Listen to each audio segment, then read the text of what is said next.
just a little story. Many people always ask me the question.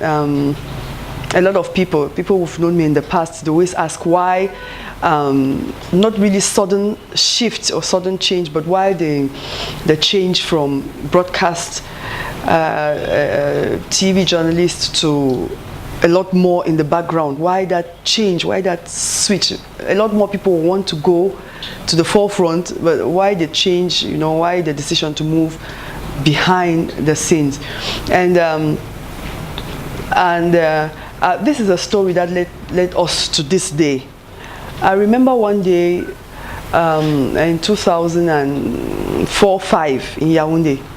I was walking down towards where the military station is in Mélène, where the military base is in Mélène. I was walking down that street one day with a friend, and I saw a girl, a small girl, holding two children. She was walking down with them. And so I turned to my friend and I told her, I said, Nyango, these children look so beautiful, they're so clean, but look at this lady that is holding their hands. She looks so unkempt. Why should there be that difference between the kids and the person leading them?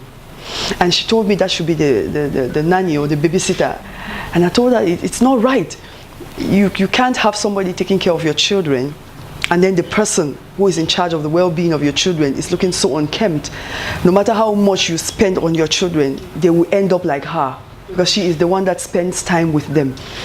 And so somewhere I got very angry, and I was like, I don't like it when people are not given value, where people don't receive just value as a human person, where I don't like it when a person doesn't feel comfortable, confident in himself. To me, I always have a problem with that, and that's why I easily pick out when people are not comfortable. I easily sense it when somebody is not in her element. There's this attraction towards wanting people to feel better about themselves. And so when we're talking about that, I told her what I would like to do is I would like to open an agency where I can train people how they can be confident, and they can confidently offer their services. Even a nanny, you can be so confident in yourself that even if somebody would say you are a nanny in quotes, they won't look at it as some kind of menial job, but you give value to your job. And so that's where it started building in my mind that it is something I really need to do. And it went on for a while, and I think it stopped there. And then I continued and I moved and I continued in the profession as a journalist. But I realized that most of the time, even when I'm working in front of the scene, I always had an issue. I was more comfortable when I sat behind and other people did it, and I saw another person doing it. And so gradually I began realizing that I derive more fulfillment doing the work and some other person standing out. And so it was kind of not difficult, but a tough transition. Because at times there was a human ego that wants to say, why do you want to be the one at the background and let other people be in front?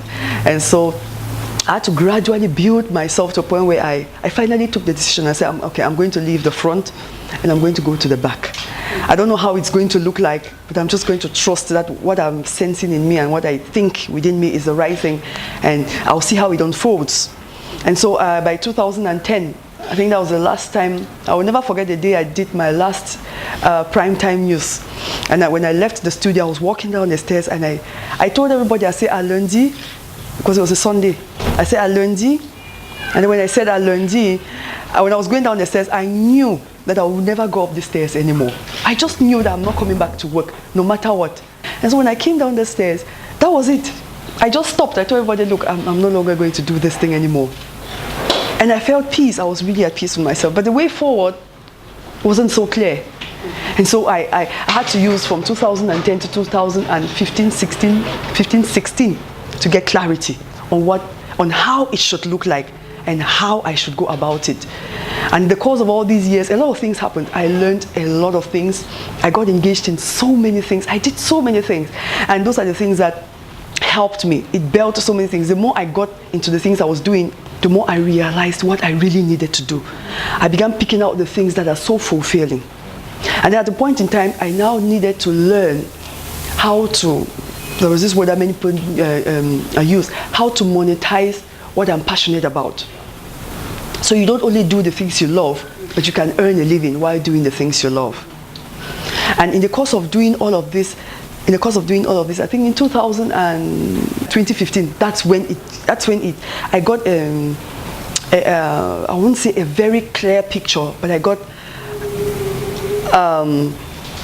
an image that I knew this is it. I just knew this is it. This is how I had to proceed. And now the process of breaking down that image to a structure into things is what has been happening all these years, and it's still going on. And that is what I just want to do with everybody. I just want to help everybody to get clarity and break it down, and then pursue the things you love, and you can build it in a way that when somebody sees it tomorrow, the person will understand that it's true. This is something she loves, and she loves doing it, but at the same time, she's earning a living from it. She's living out of it. So you don't just do it for the sake of it because you love it, but you want to make something out of it. You want to receive value for the value you're rendering. And that's what brand clarity is all about.